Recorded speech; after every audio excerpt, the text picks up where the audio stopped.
എല്ലാ പ്രിയപ്പെട്ടവർക്കും നമസ്കാരം. ജീവിതത്തിൽ കഷ്ടനഷ്ട വേദനകൾ അനുഭവിക്കാതെ ഒന്നും നേടാനാവില്ല. പക്ഷേ കഷ്ടപ്പെടാനോ വേദന അനുഭവിക്കാനോ ചില നഷ്ടങ്ങൾ വരുത്താനോ നമ്മൾ തയ്യാറല്ലെങ്കിൽ പിന്നെ നേട്ടവും നമ്മളിൽ നിന്ന് അകലം സൂക്ഷിക്കും. ഞാനൊരു ചെറിയ കഥ പറയാം. ഒരു മൺശില്പത്തിൻ്റെ കഥ. ഒരു രാജകൊട്ടാരത്തിൽ അതിമനോഹരമായൊരു മൺപ്രതിമയെ രാജാവ് എല്ലാ വിശിഷ്ടതയോടും കൂടി പ്രതിഷ്ഠിച്ചു.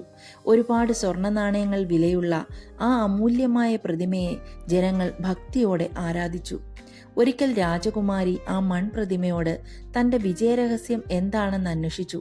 പ്രതിമ പറഞ്ഞു, ഇന്ന് ഞാൻ ഈ നിലയിലെത്തിയത് ഒരുപാട് കഷ്ടനഷ്ടങ്ങളിലൂടെ വേദനകളിലൂടെ കടന്നുപോയതിനു ശേഷമാണ്.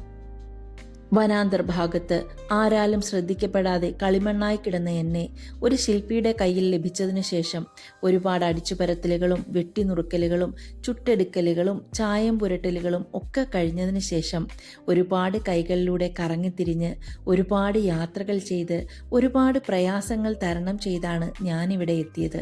ഞാൻ ഇന്നിവിടെ തിളങ്ങി നിൽക്കുന്നത് എന്നിലെ ഭംഗി കൊണ്ട് മാത്രമല്ല, എന്നെ അടിച്ചുപരത്തി പാകപ്പെടുത്തിയ ഈ സമൂഹം കൂടി അതിൽ ഭാഗവാക്കാണ്.